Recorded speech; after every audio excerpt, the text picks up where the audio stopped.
But for those of you who might be on the fence when it comes to the idea of working to learn something new, I offer this word of encouragement. Life is much like going to the gym. The most painful part is deciding to go. Once you get past that, it's easy. There have been many days I have dreaded going to the gym, but once I am there and in motion, it is a pleasure.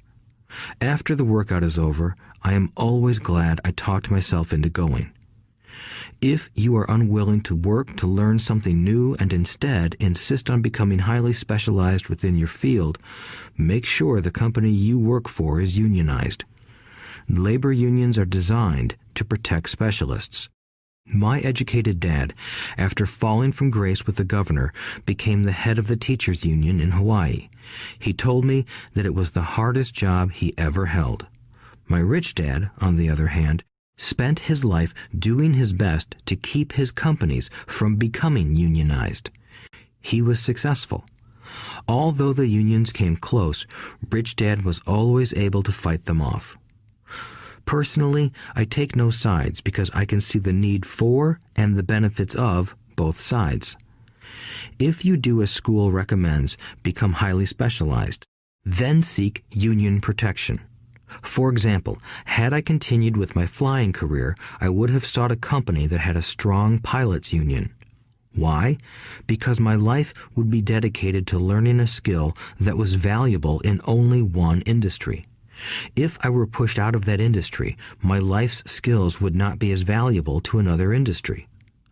A displaced senior pilot with 100,000 hours of heavy airline transport time, earning $150,000 a year, would have a hard time finding an equivalent high-paying job teaching in school. Skills do not necessarily transfer from industry to industry. Skills the pilots are paid for in the airline industry are not as important in, say, the school system. The same is true even for doctors today. With all the changes in medicine, many medical specialists are needing to conform to medical organizations such as HMOs. School teachers definitely need to be union members. Today in America, the teachers' union is the largest and the richest labor union of all. The NEA, the National Education Association, has tremendous political clout. Teachers need the protection of their union because their skills are also of limited value to an industry outside of education. So the rule of thumb is highly specialized, then unionize. It's the smart thing to do. When I ask the classes I teach, how many of you can cook a better hamburger than McDonald's, almost all the students raise their hands. I then ask, so if most of you can cook a better hamburger, how come McDonald's makes more money than you? The answer is obvious. McDonald's is excellent at business systems. The reason so many talented people are poor is because they focus on building a better hamburger and know little to nothing about business systems. A friend of mine in Hawaii is a great artist. He makes a sizable amount of money. One day, his mother's attorney called to tell him that she had left him $35,000. That is what was left of her estate after the attorney and the government took their shares. Immediately, he saw an opportunity to increase his business by using some of this money to advertise. 2 months later, his first 4-color full-page ad appeared in an expensive magazine that targeted the very rich. The ad ran for 3 months. He received no replies from the ad, and all of his inheritance is now gone. He now wants to sue the magazine for misrepresentation. This is a common case of someone who can build a beautiful hamburger but knows little about business. When I asked him what he learned, his only reply was, "Advertising salespeople are crooks." I then asked him if he would be willing to take a course in sales and a course in direct marketing. His reply, "I don't have the time, and I don't want to waste my money." The world is filled with talented poor people. All too often, they're poor or struggle financially or earn less than they are capable of, not because of what they know, but because of what they do not know. They focus on perfecting their skills at building a better hamburger rather than the skills of selling and delivering the hamburger. Maybe McDonald's does not make the best hamburger, but they are the best at selling and delivering a basic average burger. Poor Dad wanted me to specialize. That was his view on how to be paid more. Even after being told by the governor of Hawaii that he could no longer work in state government, my educated dad continued to encourage me to get specialized. Educated Dad then took up the cause of the teachers' union, campaigning for further protection and benefits for these highly skilled and educated professionals. We argued often, but I know he never agreed that over-specialization is what caused the need for union protection. He never understood that the more specialized you become, the more you are trapped and dependent on that specialty.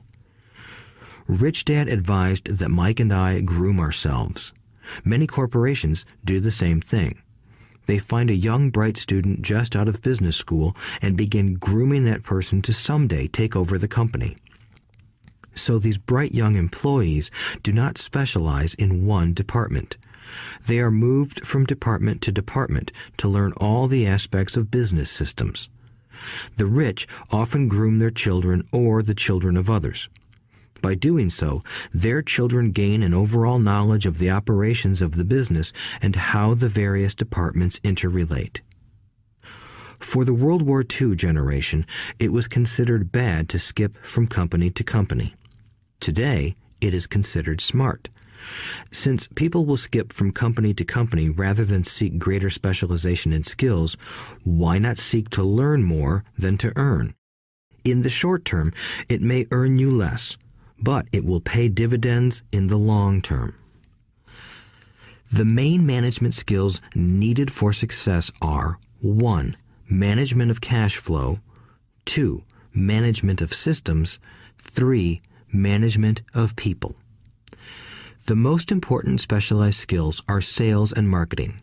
The ability to sell, to communicate to another human being, be it a customer, employee, boss, spouse, or child, is the base skill of personal success. Communication skills such as writing, speaking, and negotiating are crucial to a life of success.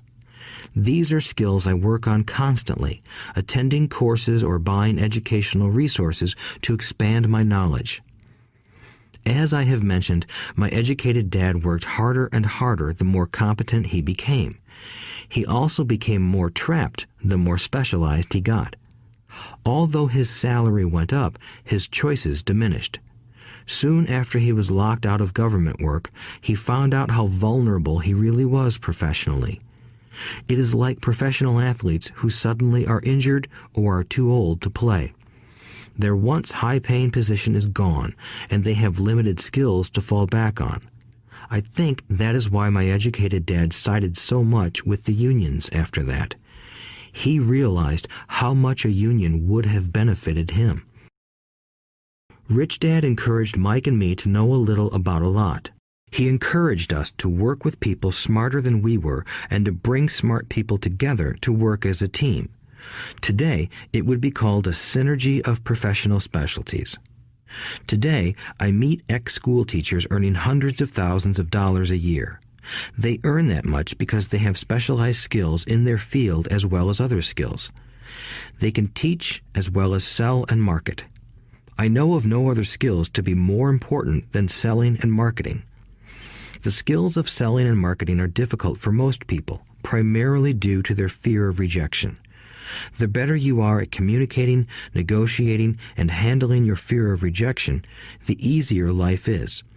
Just as I advise that newspaper writer who wanted to become a best-selling author, I advise anyone else today.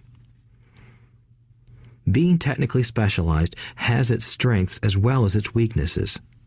I have friends who are geniuses, but they cannot communicate effectively with other human beings, and, as a result, their earnings are pitiful. I advise them to just spend a year learning to sell. Even if they earn nothing, their communication skills will improve, and that is priceless. In addition to being good learners, sellers, and marketers, we need to be good teachers, as well as good students. To be truly rich, we need to be able to give as well as to receive. In cases of financial or professional struggle, there is often a lack of giving and receiving. I know many people who are poor because they are neither good students nor good teachers. Both of my dads were generous men. Both made it a practice to give first. Teaching was one of their ways of giving. The more they gave, the more they received. One glaring difference was in the giving of money. My rich dad gave lots of money away. He gave to his church, to charities, and to his foundation. He knew that to receive money, you had to give money. Giving money is the secret to most great wealthy families. That is why there are organizations like the Rockefeller Foundation and the Ford Foundation. These are organizations designed to take their wealth and increase it, as well as give it away in perpetuity. My educated dad always said, "When I have some extra money, I'll give it." The problem was that there was never any extra. So he worked harder to draw more money in rather than focus on the most important law of money. Give and you shall receive. Instead, he believed in receive and then you give. In conclusion, I became both dads. One part of me is a hardcore capitalist who loves the game of money making money. The other part is a socially responsible teacher who is deeply concerned with this ever-widening gap between the haves and have-nots. I personally hold the archaic educational system primarily responsible for this growing gap. Chapter 7. Overcoming Obstacles. The primary difference between a rich person and a poor person is how they manage fear. Once people have studied and become financially literate, they may still face roadblocks to becoming financially independent. There are 5 main reasons why financially literate people may still not develop abundant asset columns that could produce a large cash flow. The 5 reasons are: 1. Fear. 2. Cynicism. 3. Laziness. 4. Bad habits. 5. Arrogance. Overcoming fear. I have never met anyone who really likes losing money. And in all my years, I have never met a rich person who has never lost money. But I have met a lot of poor people who have never lost a dime. Investing, that is. The fear of losing money is real. Everyone has it, even the rich. But it's not having fear that is the problem. It's how you handle fear. It's how you handle losing. It's how you handle failure that makes the difference in one's life. The primary difference between a rich person and a poor person is how they manage that fear. It's okay to be fearful. It's okay to be a coward when it comes to money. You can still be rich. We're all heroes at something and cowards at something else. My friend's wife is an emergency room nurse. When she sees blood, she flies into action. When I mention investing, she runs away. When I see blood, I don't run. I pass out. My rich dad understood phobias about money. Some people are terrified of snakes. Some people are terrified about losing money. Both are phobias, he would say. So his solution to the phobia of losing money was this little rhyme. If you hate risk and worry, start early. If you start young, it's easier to be rich. I won't go into it here, but there is a staggering difference between a person who starts investing at age 20 versus age 30. The purchase of Manhattan Island is said to be one of the greatest bargains of all time. New York was purchased for $24 in trinkets and beads. Yet if that $24 had been invested at 8% annually, that $24 would have been worth more than $28 trillion by 1995. Manhattan could be repurchased with money left over to buy much of Los Angeles. But what if you don't have much time left or would like to retire early? How do you handle the fear of losing money? My poor dad did nothing. He simply avoided the issue, refusing to discuss the subject. My rich dad, on the other hand, recommended that I think like a Texan. "I like Texas and Texans," he used to say. "In Texas, everything is bigger. When Texans win, they win big. And when they lose, it's spectacular." "They like losing?" I asked. "That's not what I'm saying. Nobody likes losing. Show me a happy loser, and I'll show you a loser," said Rich Dad. It's a Texan's attitude toward risk, reward, and failure I'm talking about. It's how they handle life. They live it big. Not like most of the people around here, living like roaches when it comes to money, terrified that someone will shine a light on them, and whimpering when the grocery clerk shortchanges them a quarter. Rich Dad went on, "What I like best is the Texas attitude. They're proud when they win, and they brag when they lose. Texans have a saying, 'If you're going to go broke, go big.' You don't want to admit you went broke over a duplex." He constantly told Mike and me that the greatest reason for lack of financial success was because most people played it too safe. "People are so afraid of losing that they lose," were his words. Fran Tarkenton, a one-time great NFL quarterback, says it still another way. Winning means being unafraid to lose. In my own life, I've noticed that winning usually follows losing. Before I finally learned to ride a bike, I first fell down many times. I've never met a golfer who has never lost a golf ball. I've never met people who have fallen in love who have never had their heart broken. And I've never met someone rich who has never lost money. So for most people, the reason they don't win financially is because the pain of losing money is far greater than the joy of being rich. Another saying in Texas is, "Everyone wants to go to heaven, but no one wants to die." Most people dream of being rich, but are terrified of losing money, so they never get to heaven. Rich Dad used to tell Mike and me stories about his trips to Texas. If you really want to learn the attitude of how to handle risk, losing, and failure, go to San Antonio and visit the Alamo. The Alamo is a great story of brave people who chose to fight, knowing there was no hope of success. They chose to die instead of surrendering. It's an inspiring story worthy of study. Nonetheless, it's still a tragic military defeat. They got their butts kicked. So, how do Texans handle failure? They still shout, "Remember the Alamo." Mike and I heard this story a lot. He always told us this story when he was about to go into a big deal and he was nervous. After he had done all his due diligence and it was time to put up or shut up, he told us this story. Every time he was afraid of making a mistake or losing money, he told us this story.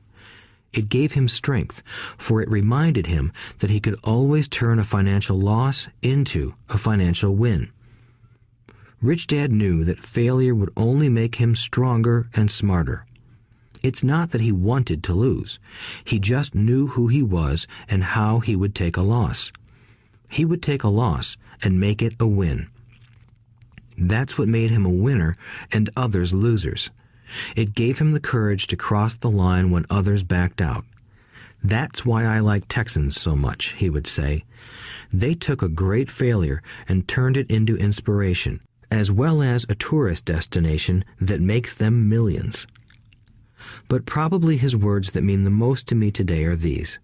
Texans don't bury their failures. They get inspired by them.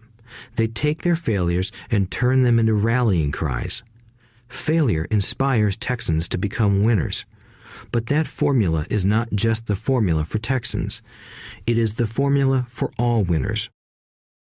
I've said that falling off my bike was part of learning to ride. I remember falling off only made me more determined to learn to ride, not less.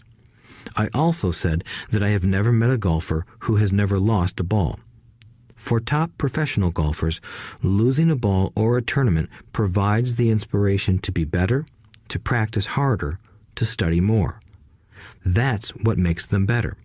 For winners, losing inspires them. For losers, losing defeats them. I like to quote John D. Rockefeller, who said, "I always tried to turn every disaster into an opportunity." And being Japanese American, I can say this. Many people say that Pearl Harbor was an American mistake. I say it was a Japanese mistake. From the movie Tora, Tora, Tora, a somber Japanese admiral says to his cheering subordinates, "I am afraid we have awakened a sleeping giant." Remember Pearl Harbor became a rallying cry. It turned one of America's greatest losses into the reason to win. This great defeat gave America strength, and America soon emerged as a world power. Failure inspires winners, and failure defeats losers. It is the biggest secret of winners.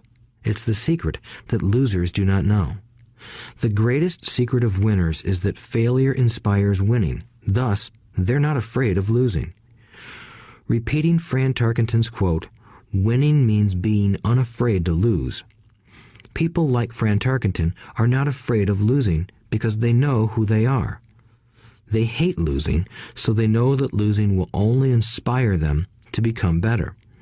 There is a big difference between hating losing and being afraid to lose. Most people are so afraid of losing money that they lose. They go broke over a duplex. Financially, they play life too safe and too small. They buy big houses and big cars, but not big investments. The main reason that over 90% of the American public struggles financially is because they play not to lose. They don't play to win. They go to their financial planners or accountants or stockbrokers and buy a balanced portfolio. Most have lots of cash in CDs, low-yield bonds, mutual funds that can be traded within a mutual fund family, and a few individual stocks. It is a safe and sensible portfolio, but it is not a winning portfolio. It is a portfolio of someone playing not to lose. Don't get me wrong, it's probably a better portfolio than more than 70% of the population has, and that's frightening.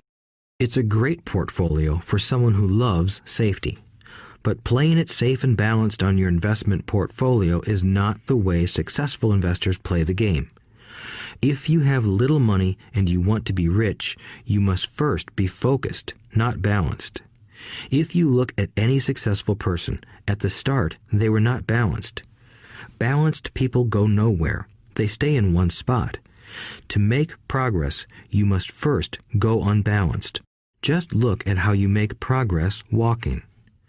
Thomas Edison was not balanced. He was focused. Bill Gates was not balanced. He was focused. Donald Trump is focused. George Soros is focused.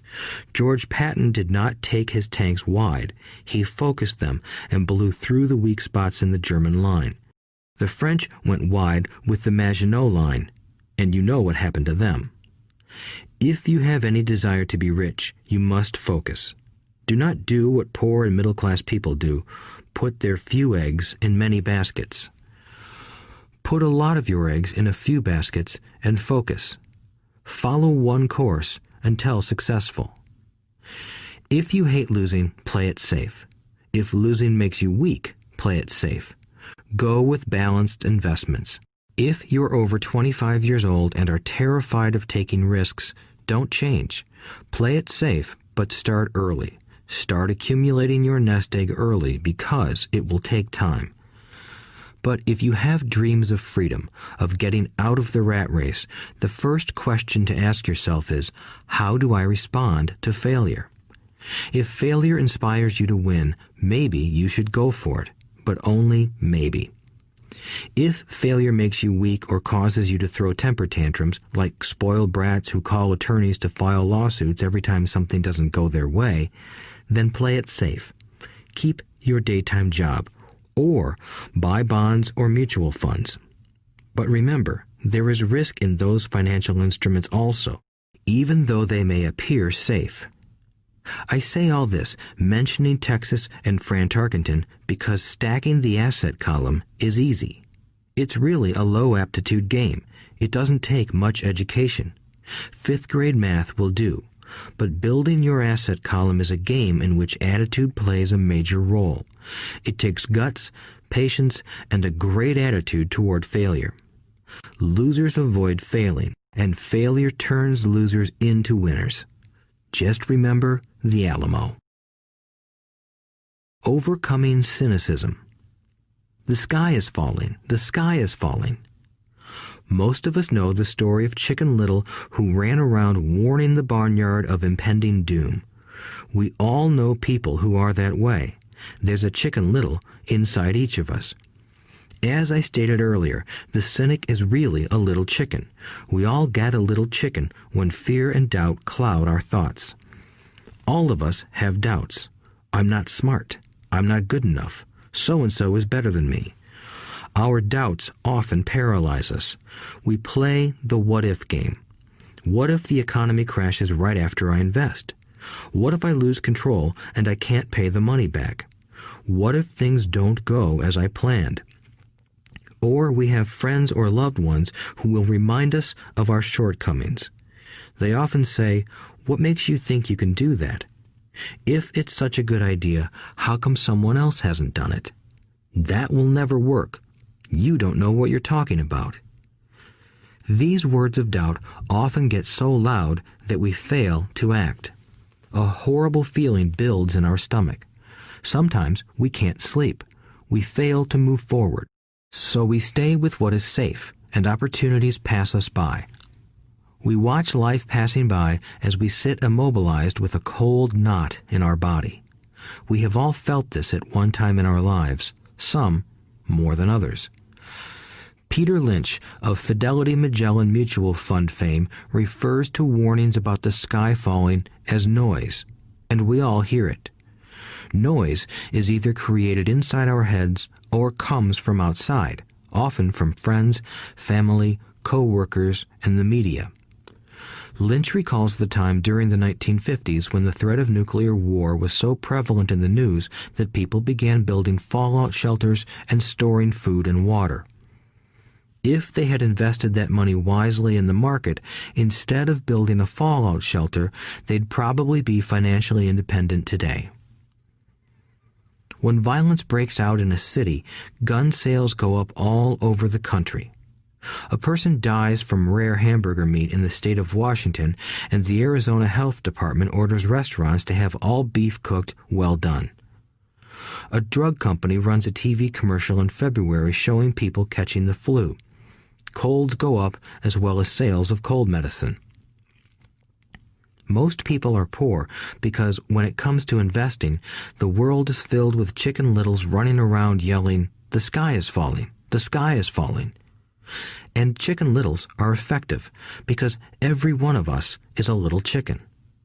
It often takes great courage to not let rumors and talk of doom and gloom affect your doubts and fears. But a savvy investor knows that the seemingly worst of times is actually the best of times to make money. When everyone else is too afraid to act, they pull the trigger and are rewarded. Some time ago, a friend named Richard came from Boston to visit Kim and me in Phoenix.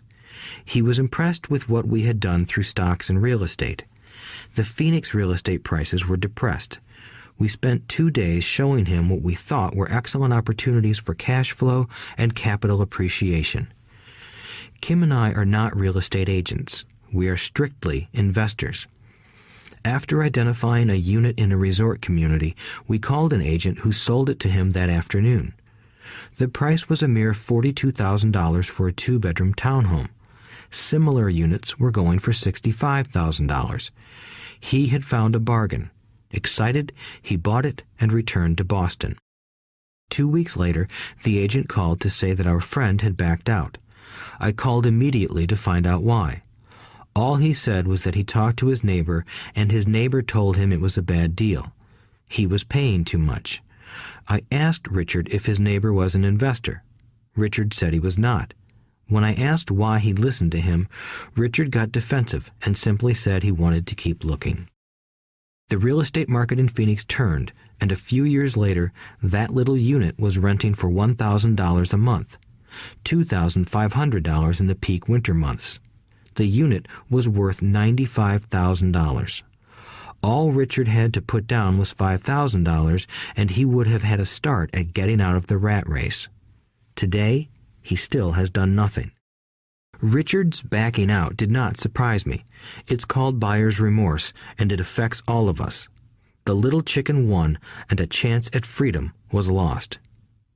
In another example, I hold a small portion of my assets in tax lien certificates instead of CDs. I earn 16% per year on my money, which certainly beats the interest rates banks offer on CDs. The certificates are secured by real estate and enforced by state law, which is also better than most banks. The formula they're bought on makes them safe. They just lack liquidity. So I look at them as 2 to 7 year CDs. Almost every time I tell someone that I hold my money this way, especially if they have money in CDs, they will tell me it's risky. They tell me why I should not do it. When I ask them where they get their information, they say from a friend or an investment magazine. They've never done it, and they're telling someone who's doing it why they shouldn't. The lowest yield I look for is 16%. But people who are filled with doubt are willing to accept a far lower return. Doubt is expensive. My point is that it's those doubts and cynicism that keep most people poor and playing it safe. The real world is simply waiting for you to get rich. Only a person's doubts keep them poor. As I said, getting out of the rat race is technically easy. It doesn't take much education, but those doubts are cripplers for most people. Cynics never win, said Rich Dad. Unchecked doubt and fear creates a cynic. Cynics criticize and winners analyze was another of his favorite sayings. Rich Dad explained that criticism blinded while analysis opened eyes. Analysis allowed winners to see that critics were blind and to see opportunities that everyone else missed. And finding what people miss is key to any success.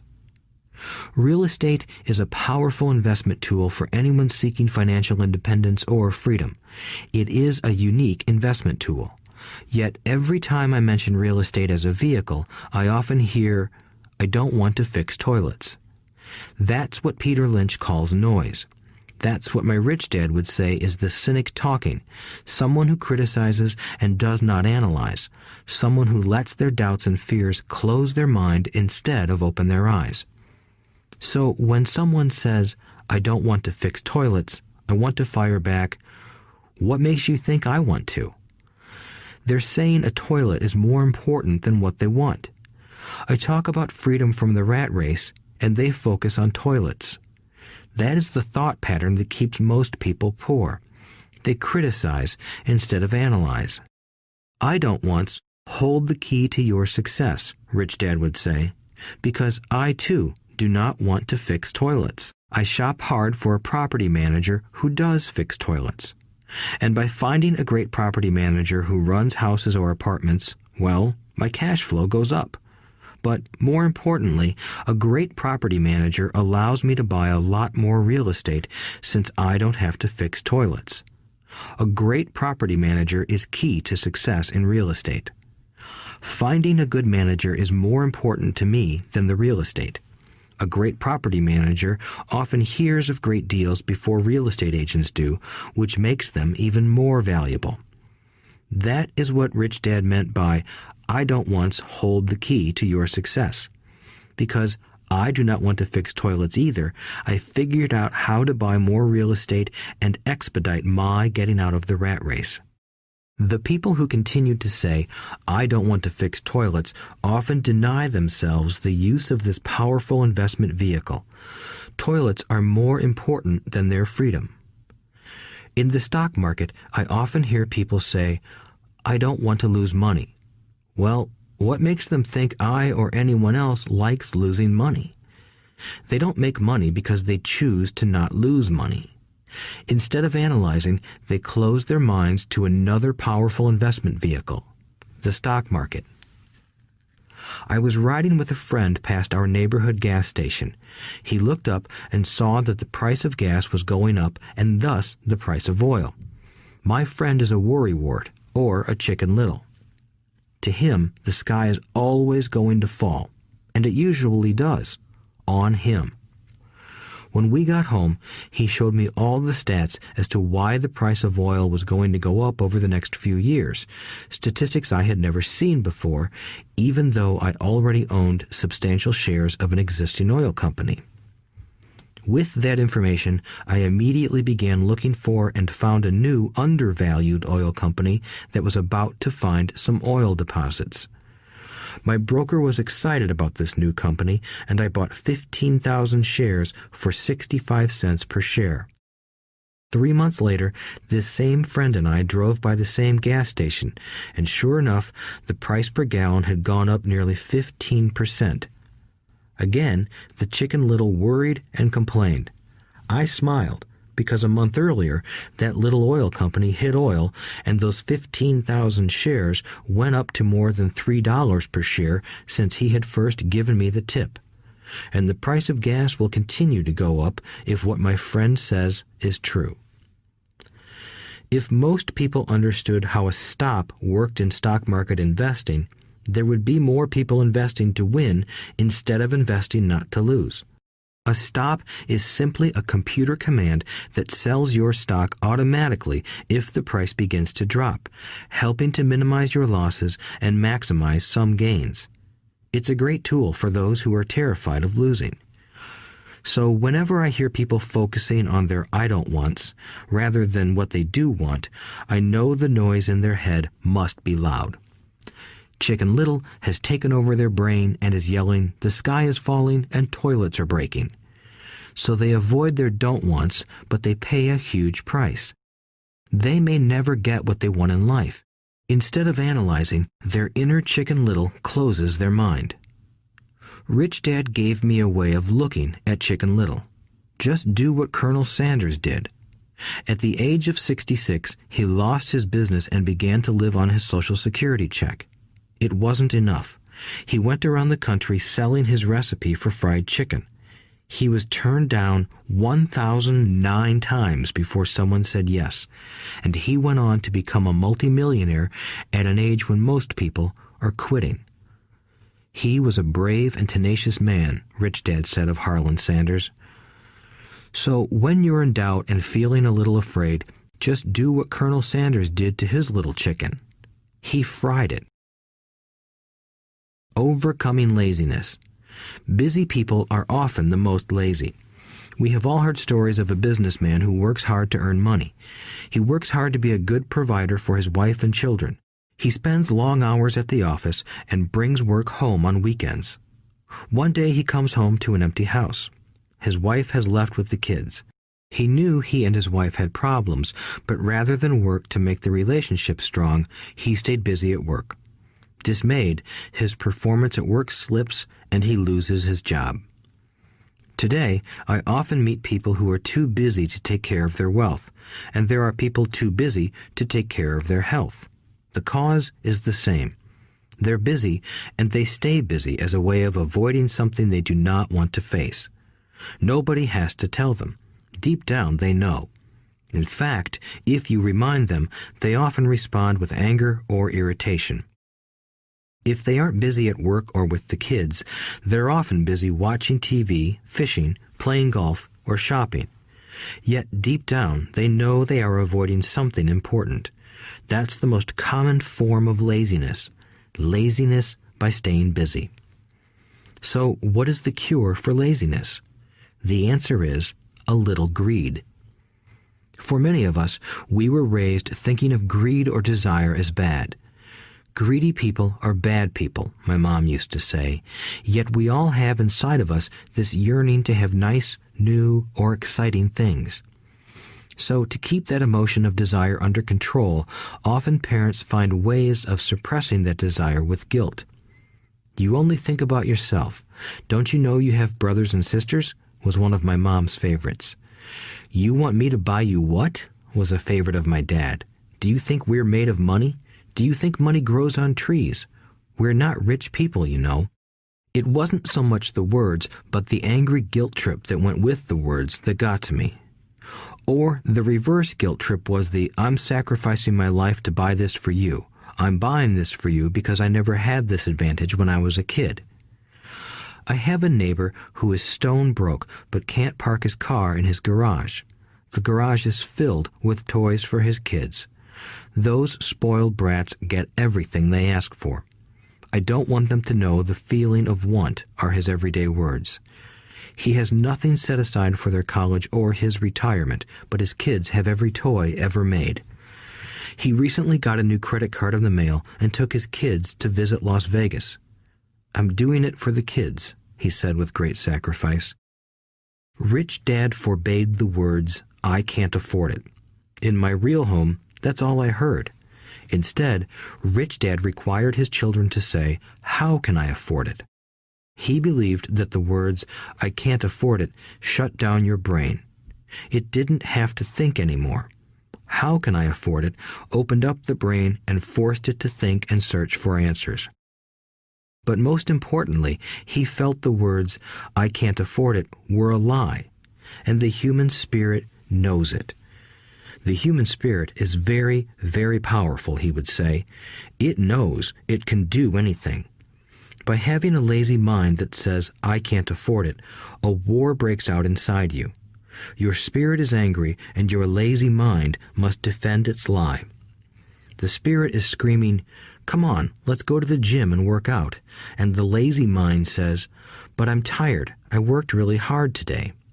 Or the human spirit says, I'm sick and tired of being poor, let's get out there and get rich. To which the lazy mind says, rich people are greedy.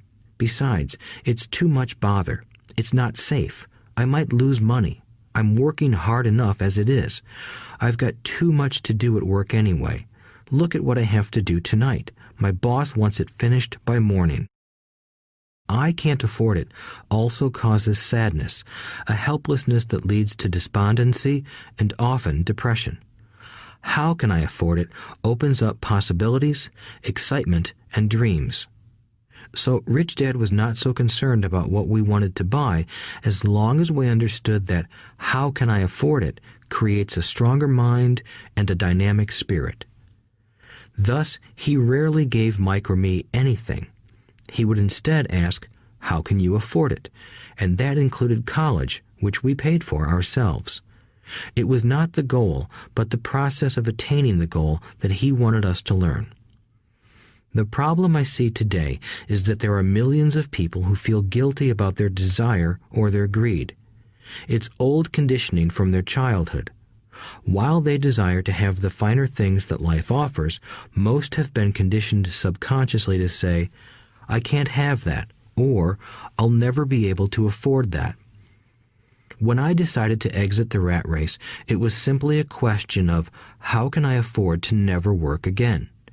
And my mind began to kick out answers and solutions. The hardest part was fighting my real parents' dogma. We can't afford that. Stop thinking only about yourself.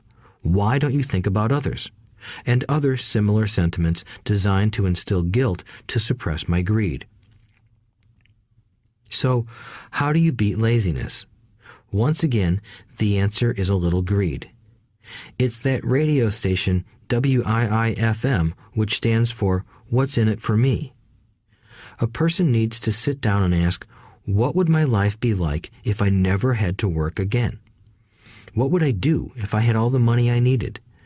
Without that little greed, the desire to have something better, progress is not made. Our world progresses because we all desire a better life. New inventions are made because we desire something better. We go to school and study hard because we want something better. So whenever you find yourself avoiding something you know you should be doing, then the only thing to ask yourself is, what's in it for me? Be a little greedy. It's the best cure for laziness. Too much greed, however, as anything in excess can be, is not good. But just remember what Michael Douglas said in the movie Wall Street. Greed is good. Rich Dad said it differently. Guilt is worse than greed, for guilt robs the body of its soul. I think Eleanor Roosevelt said it best. Do what you feel in your heart to be right, for you'll be criticized anyway. You'll be damned if you do, and damned if you don't. Overcoming bad habits. Our lives are a reflection of our habits more than our education. After seeing the movie Conan the Barbarian, starring Arnold Schwarzenegger, a friend said, "I'd love to have a body like Schwarzenegger." Most of the guys nodded in agreement. "I even heard he was really puny and skinny at one time," another friend added. "Yeah, I heard that too," another one said. "I heard he has a habit of working out almost every day in the gym." "Yeah, I'll bet he has to." "Nah," said the group's cynic. "I'll bet he was born that way. Besides, let's stop talking about Arnold and get some beers." This is an example of habits controlling behavior. I remember asking my rich dad about the habits of the rich. Instead of answering me outright, he wanted me to learn through example, as usual. "When does your dad pay his bills?" Rich Dad asked. "The first of the month," I said. "Does he have anything left over?" he asked. "Very little," I said. "That's the main reason he struggles," said Rich Dad. "He has bad habits. Your dad pays everyone else first. He pays himself last, but only if he has anything left over." "Which he usually doesn't," I said. "But he has to pay his bills, doesn't he? You're saying he shouldn't pay his bills?" "Of course not," said Rich Dad. "I firmly believe in paying my bills on time. I just pay myself first, before I pay even the government." "But what happens if you don't have enough money?" I asked. "What do you do then?" "The same," said Rich Dad. "I still pay myself first, even if I'm short of money. My asset column is far more important to me than the government." "But," I said, "don't they come after you?" "Yes, if you don't pay," said Rich Dad. "Look, I did not say not to pay. I just said I pay myself first, even if I'm short of money." "But," I replied, "how do you do that?" "It's not how. The question is why," Rich Dad said. "Okay, why?" "Motivation," said Rich Dad. "Who do you think will complain louder if I don't pay them? Me or my creditors?" "Your creditors will definitely scream louder than you," I said, responding to the obvious. "You wouldn't say anything if you didn't pay yourself." So you see, after paying myself, the pressure to pay my taxes and the other creditors is so great that it forces me to seek other forms of income. The pressure to pay becomes my motivation. I've worked extra jobs, started other companies, traded in the stock market, anything, just to make sure those guys don't start yelling at me. That pressure made me work harder, forced me to think, and all in all, made me smarter and more active when it comes to money. If I had paid myself last, I would have felt no pressure, but I'd be broke. So it is the fear of the government or other people you owe money to that motivates you? That's right, said Rich Dad. You see, government bill collectors are big bullies. So are bill collectors in general. Most people give in to those bullies. They pay them and never pay themselves. You know the story of the 98-pound weakling who gets sand kicked in his face? I nodded. I see that ad for weightlifting and bodybuilding lessons in the comic books all the time. Well, most people let the bullies kick sand in their faces. I decided to use the fear of the bully to make me stronger. Others got weaker. Forcing myself to think about how to make extra money is like going to the gym and working out with weights. The more I work my mental money muscles out, the stronger I get.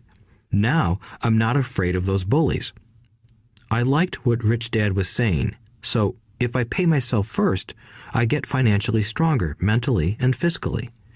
Rich Dad nodded. And if I pay myself last, or not at all, I get weaker.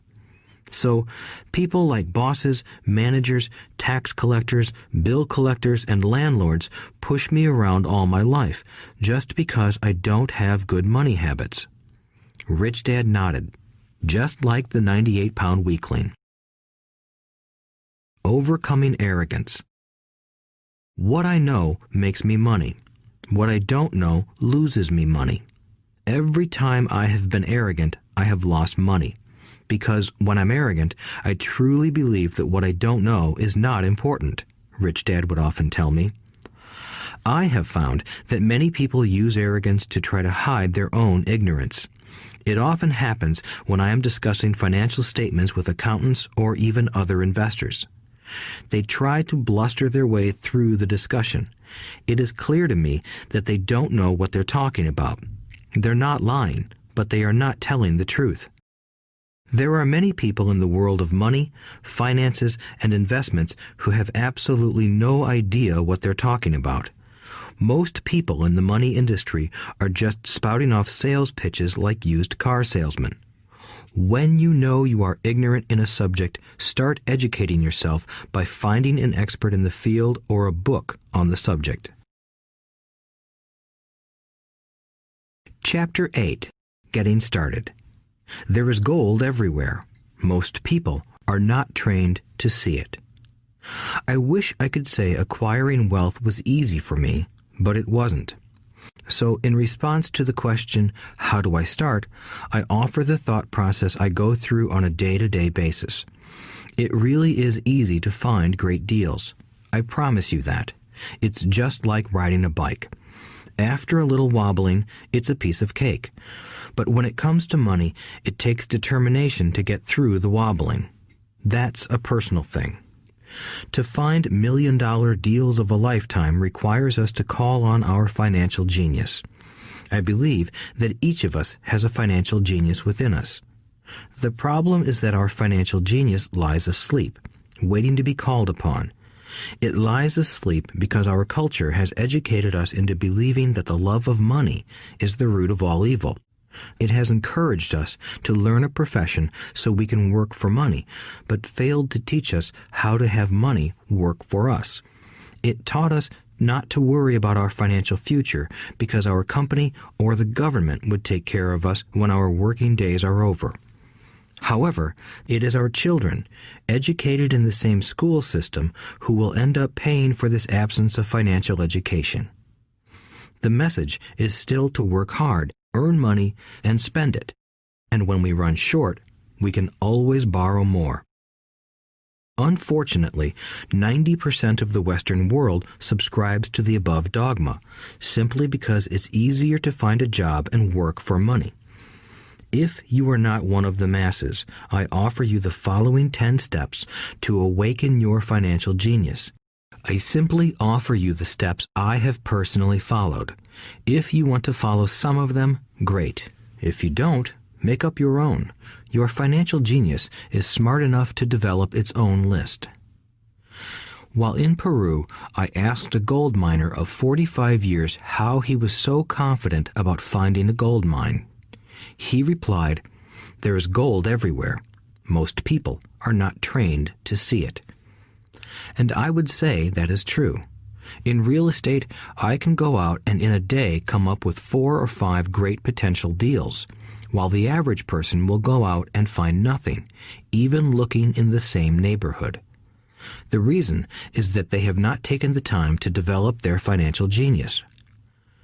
I offer you the following 10 steps as a process to develop your God-given powers, powers over which only you have control.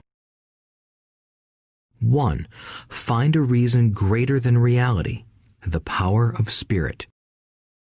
If you ask most people if they would like to be rich or financially free, they would say yes. But then reality sets in.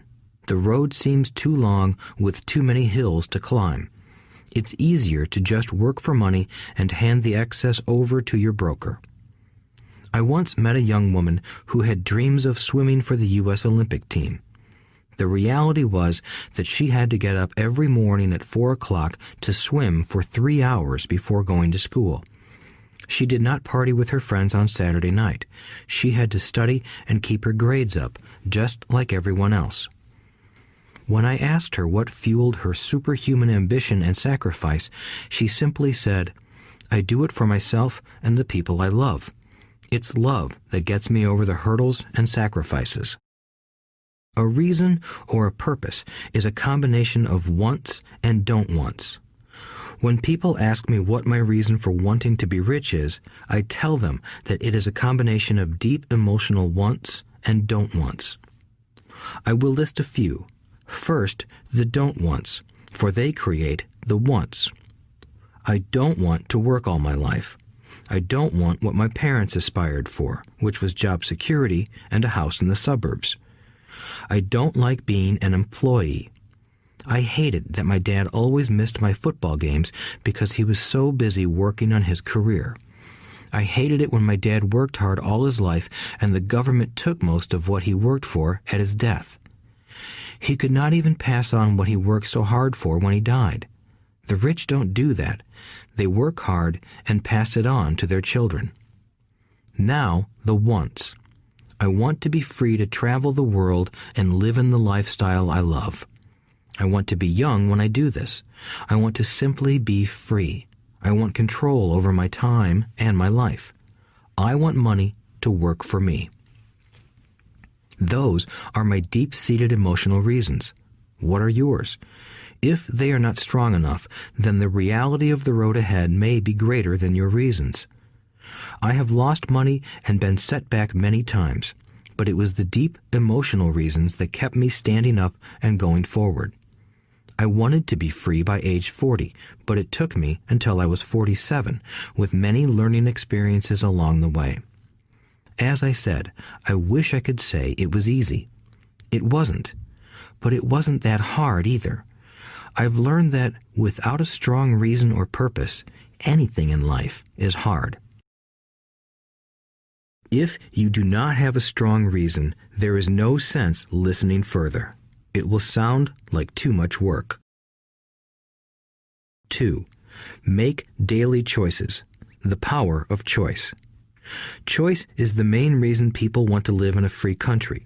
We want the power to choose. Financially, with every dollar we get in our hands, we hold the power to choose our future, to be rich, poor, or middle class. Our spending habits reflect who we are. Poor people simply have poor spending habits. The benefit I had as a boy was that I loved playing Monopoly constantly. Nobody told me Monopoly was only for kids, so I just kept playing the game as an adult. I also had a rich dad who pointed out to me the difference between an asset and a liability. So a long time ago, as a little boy, I chose to be rich, and I knew that all I had to do was learn to acquire assets, real assets. My best friend, Mike, had an asset column handed to him, but he still had to choose to learn to keep it.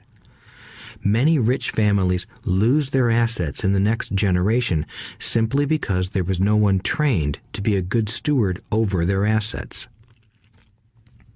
Most people choose not to be rich. For 90% of the population, being rich is too much of a hassle. So they invent sayings that go, "I'm not interested in money. I'll never be rich. I don't have to worry. I'm still young. When I make some money, then I'll think about my future. My husband or wife handles the finances." The problem with those statements is that they rob the person who chooses to think such thoughts of two things. One is time, which is your most precious asset. The second is learning. Having no money should not be an excuse to not learn, but that is a choice we all make daily. The choice of what we do with our time, our money, and what we put in our heads. That is the power of choice. All of us have choice. I just choose to be rich, and I make that choice every day. Invest first in education. In reality, the only real asset you have is your mind, the most powerful tool we have dominion over. Each of us has the choice of what we put in our brain once we're old enough. You can watch TV, read golf magazines, or go to ceramics class or a class on financial planning. You choose. Most people simply buy investments rather than first investing in learning about investing. A friend of mine recently had her apartment burglarized. The thieves took her electronics and left all the books. And we all have that same choice. 90% of the population buys TV sets, and only about 10% buy business books. So what do? I go to seminars. I like it when they are at least 2 days long because I like to immerse myself in a subject. In 1973, I was watching this guy on TV who was advertising a 3-day seminar on how to buy real estate for nothing down. I spent $385, and that course has made me at least $2 million, if not more. But more importantly, it bought me life. I don't have to work for the rest of my life because of that one course. I go to at least 2 such courses every year. I love CDs and audiobooks. The reason? I can easily review what I just heard. I was listening to an investor say something I completely disagreed with. Instead of becoming arrogant and critical, I simply listened to that 5-minute stretch at least 20 times, maybe more. But suddenly, by keeping my mind open, I understood why he said what he said. It was like magic. I felt like I had a window into the mind of one of the greatest investors of our time. I gained tremendous insight into the vast resources of his education and experience. The net result? I still have the old way I used to think, and I now have a new way of looking at the same problem or situation. I have 2 ways to analyze a problem or trend, and that is priceless. Today, I often say, how would Donald Trump do this, or Warren Buffett, or George Soros? The only way I can access their vast mental power is to be humble enough to read or listen to what they have to say. Arrogant or critical people are often people with low self-esteem who are afraid of taking risks. That's because if you learn something new, you are then required to make mistakes in order to fully understand what you have learned. If you have listened this far, arrogance is not one of your problems. Arrogant people rarely read or listen to experts. Why should they? They are the center of the universe. There are so many intelligent people who argue or defend when a new idea clashes with the way they think. In this case, their so-called intelligence combined with arrogance equals ignorance. Each of us knows people who are highly educated or believe they are smart, but their balance sheet paints a different picture. A truly intelligent person welcomes new ideas, for new ideas can add to the synergy of other accumulated ideas. Listening is more important than talking. If that were not true, God would not have given us 2 ears and only 1 mouth. Too many people think with their mouth instead of listening in order to absorb new ideas and possibilities. They argue instead of asking questions. I take a long view on my wealth. I do not subscribe to the get-rich-quick mentality most lottery players or casino gamblers have. I may go in and out of stocks, but I am long on education. If you want to fly an airplane, I advise taking lessons first. I am always shocked at people who buy stocks or real estate but never invest in their greatest asset, their mind.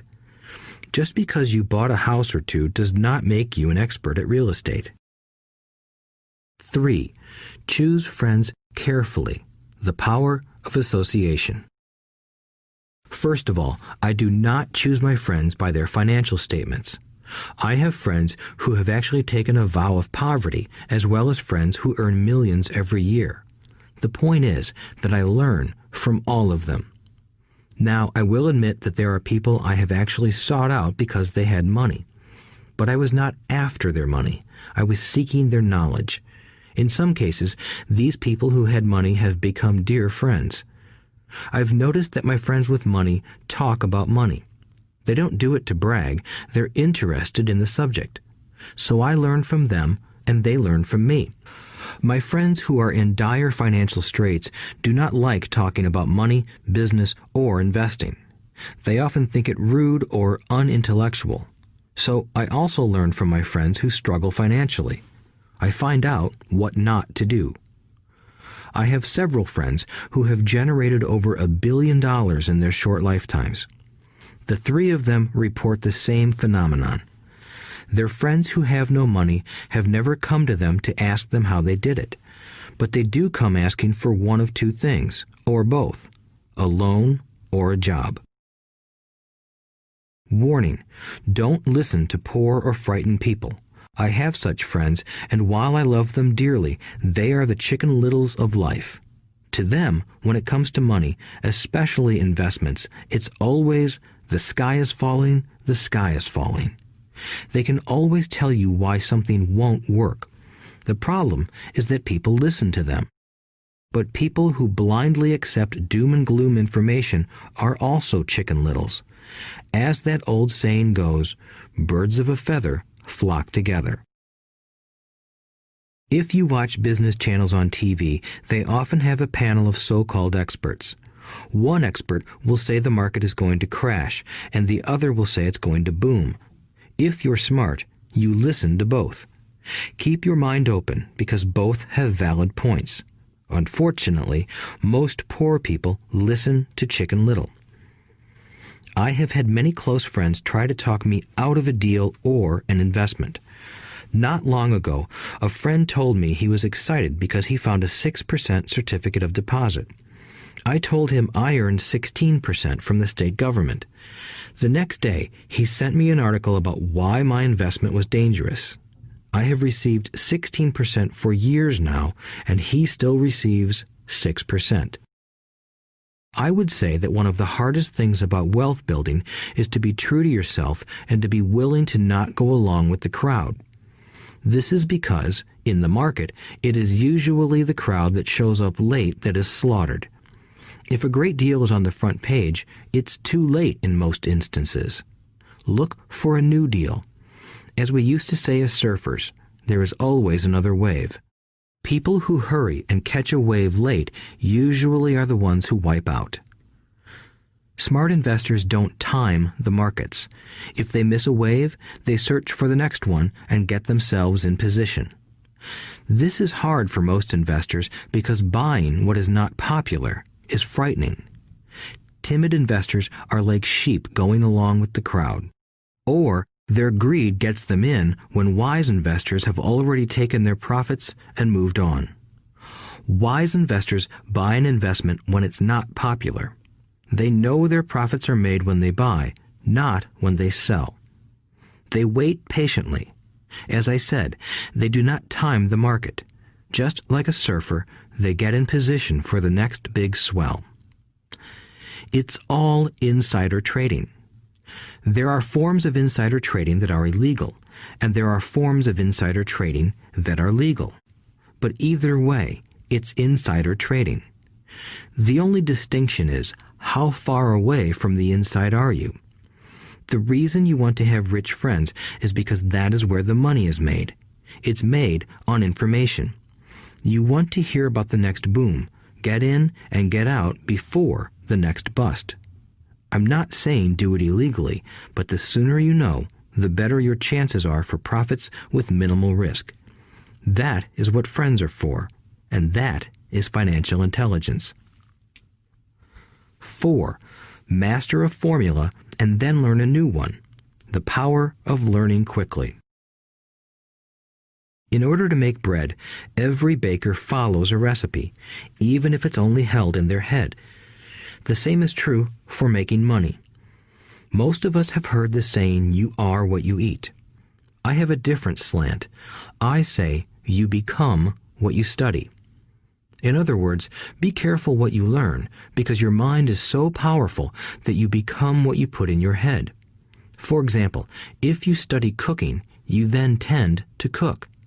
If you don't want to be a cook anymore, then you need to study something else. When it comes to money, the masses generally have one basic formula they learned in school, and it's this: work for money. The predominant formula I see in the world is that every day millions of people get up, go to work, earn money, pay bills, balance checkbooks, buy some mutual funds, and go back to work. That is the basic formula, or recipe. If you're tired of what you're doing, or you're not making enough, it's simply a case of changing the formula via which you make money. Years ago, when I was 26, I took a weekend class called How to Buy Real Estate Foreclosures. I learned a formula. The next trick was to have the discipline to actually put into action what I had learned. That is where most people stop. For 3 years, while working for Xerox, I spent my spare time learning to master the art of buying foreclosures. I've made several $million using that formula. So after I mastered that formula, I went in search of other formulas. For many of the classes, I did not directly use the information I learned, but I always learned something new. I have attended classes designed for derivative traders, commodity option traders, and chaologists. I was way out of my league, being in a room full of people with doctorates in nuclear physics and space science. Yet, I learned a lot that made my stock and real estate investing more meaningful and lucrative. Most junior colleges and community colleges have classes on financial planning and buying traditional investments. They are good places to start, but I always search for a faster formula. That is why, on a fairly regular basis, I make more in a day than many people will make in their lifetime. Another side note, in today's fast-changing world, it's not so much what you know anymore that counts, because often what you know is old. It is how fast you learn. That skill is priceless. It's priceless in finding faster formulas, recipes, if you will, for making dough. Working hard for money is an old formula born in the day of cavemen. 5. Pay yourself first. The power of self-discipline. If you cannot get control of yourself, do not try to get rich. It makes no sense to invest, make money, and blow it. It is the lack of self-discipline that causes most lottery winners to go broke soon after winning millions. It is the lack of self-discipline that causes people who get a raise to immediately go out and buy a new car or take a cruise. It is difficult to say which of the 10 steps is the most important, but of all the steps, this step is probably the most difficult to master if it is not already a part of your makeup. I would venture to say that personal self-discipline is the number one delineating factor between the rich, the poor, and the middle class. Simply put, people who have low self-esteem and low tolerance for financial pressure can never be rich. As I have said, a lesson learned from my rich dad was that the world will push you around. The world pushes people around, not because other people are bullies, but because the individual lacks internal control and discipline. People who lack internal fortitude often become victims of those who have self-discipline. In the entrepreneur classes I teach, I constantly remind people to not focus on their product, service, or widget, but to focus on developing management skills. The 3 most important management skills necessary to start your own business are management of 1. Cash flow, 2. People, 3. Personal time. I would say the skills to manage these 3 apply to anything, not just entrepreneurs.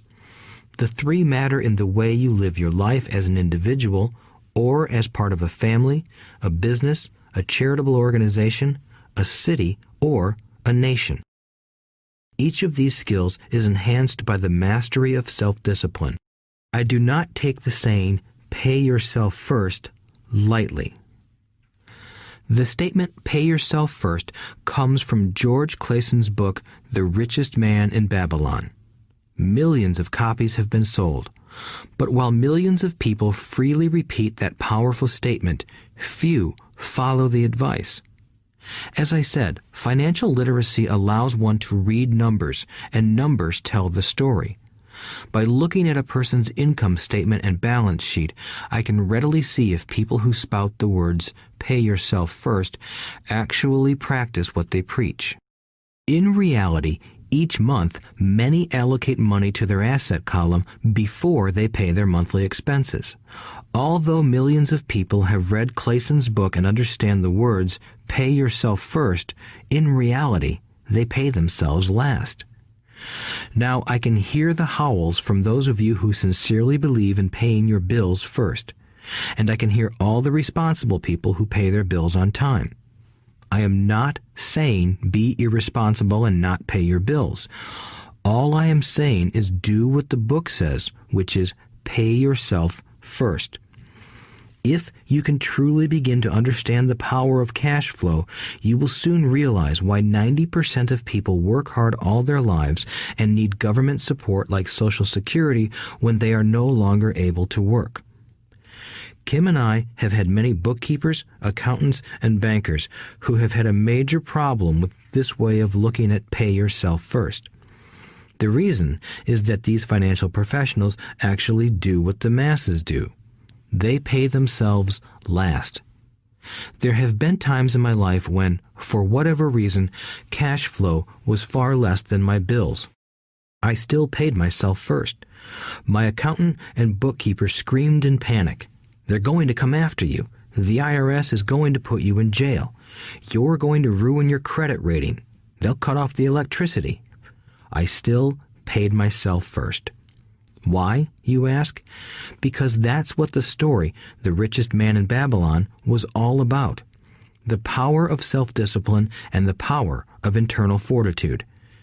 As my rich dad taught me the first month I worked for him, most people allow the world to push them around. A bill collector calls and you pay or else. A sales clerk says, "Oh, just put it on your charge card." Your real estate agent tells you, "Go ahead. The government allows you a tax deduction on your home." That is what the book is really about. Having the guts to go against the tide and get rich. You may not be weak, but when it comes to money, many people get wimpy. I am not saying be irresponsible. The reason I don't have high credit card debt and doodad debt is because I pay myself first.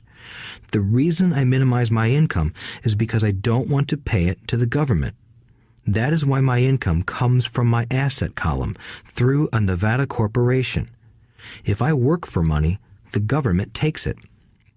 Although I pay my bills last, I am financially astute enough to not get into a tough financial situation. I don't like consumer debt. I actually have liabilities that are higher than 99% of the population, but I don't pay for them. Other people pay for my liabilities. They're called tenants. So rule number 1 in paying yourself first is don't get into debt in the first place. Although I pay my bills last, I set it up to have only small, unimportant bills that are due. When I occasionally come up short, I still pay myself first. I let the creditors and even the government scream. I like it when they get tough. Why? Because those guys do me a favor. They inspire me to go out and create more money. So I pay myself first, invest the money, and let the creditors yell. I generally pay them right away anyway.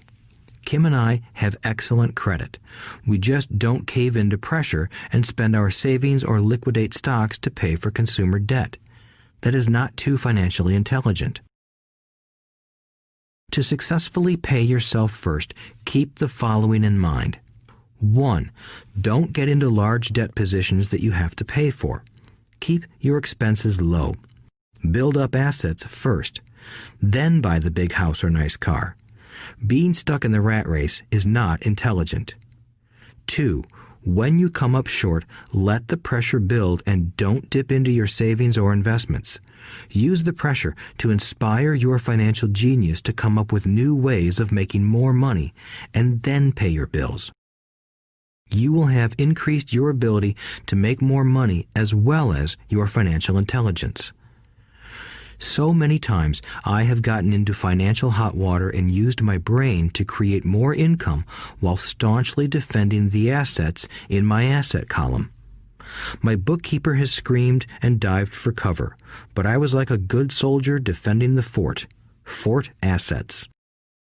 Poor people have poor habits. A common bad habit is innocently called dipping into savings. The rich know that savings are only used to create more money, not to pay bills. I know that sounds tough, but as I said, if you're not tough inside, the world will always push you around anyway. If you do not like financial pressure, then find a formula that works for you. A good one is to cut expenses, put your money in the bank, pay more than your fair share of income tax, buy safe mutual funds, and take the vow of the average. But this violates the pay yourself first rule. This rule does not encourage self-sacrifice or financial abstinence. It doesn't mean pay yourself first and starve. Life was meant to be enjoyed. If you call on your financial genius, you can have all the goodies of life, get rich, and pay bills. And that is financial intelligence. 6. Pay your brokers well. The power of good advice. Sometimes I see people posting a sign in front of their house that says, "For sale by owner." Or I see people on TV claiming to be discount brokers. My rich dad taught me to take the opposite approach. He believed in paying professionals well, and I have adopted that policy also. Today, I have expensive attorneys, accountants, real estate brokers, and stockbrokers. Why? Because if, and I do mean if, the people are professionals, their services should make you money. And the more money they make, the more money I make. We live in the information age. Information is priceless. A good broker should provide you with information as well as take the time to educate you. I have several brokers who do that for me. Some taught me when I had little or no money, and I am still with them today. What I pay a broker is tiny in comparison with what kind of money I can make because of the information they provide. I love it when my real estate broker or stockbroker makes a lot of money because that usually means I made a lot of money. A good broker saves me time in addition to making me money. Like when I bought the vacant land for $9,000 and sold it immediately for over $25,000 so I could buy my Porsche quicker. A broker is my eyes and ears in the market. They're there every day, so I do not have to be. I'd rather play golf. People who sell their house on their own must not value their time much. Why would I want to save a few bucks when I could use that time to make more money or spend it with those I love? What I find funny is that so many poor and middle-class people insist on tipping restaurant help 15 to 20%, even for bad service, but complain about paying a broker 3 to 7%. They enjoy tipping people in the expense column and stiffing people in the asset column. That is not financially intelligent. Keep in mind that not all brokers are created equal. Unfortunately, most brokers are only salespeople. They sell, but they themselves own little or no real estate. There is a tremendous difference between a broker who sells houses and a broker who sells investments. The same is true for stock, bond, mutual fund, and insurance, brokers who call themselves financial planners. When I interview any paid professional, I first find out how much property or stocks they personally own and what percentage they pay in taxes. And that applies to my tax attorney as well as my accountant. I have an accountant who minds his own business. His profession is accounting, but his business is real estate. I used to have an accountant who was a small business accountant, but he had no real estate. I switched because we did not love the same business. Find a broker who has your best interests at heart. Many brokers will spend the time educating you, and they could be the best asset you find. Just be fair, and most of them will be fair to you. If all you can think about is cutting their commissions, then why should they want to help you? It's just simple logic. As I said earlier, one of the management skills is the management of people. Many people only manage people they feel smarter than and they have power over. Many middle managers remain middle managers, failing to get promoted because they know how to work with people below them, but not with people above them. The real skill is to manage and reward the people who are smarter than you in some technical area. That is why companies have a board of directors. You should have one too. That is financial intelligence. 7. Be an Indian giver. The power of getting something for nothing.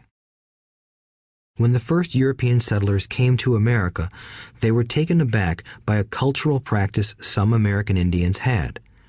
For example, if a settler was cold, the Indian would give the person a blanket.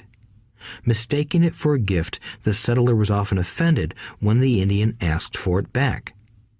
The Indians also got upset when they realized that settlers did not want to give it back. That is where the term Indian giver came from, a simple cultural misunderstanding.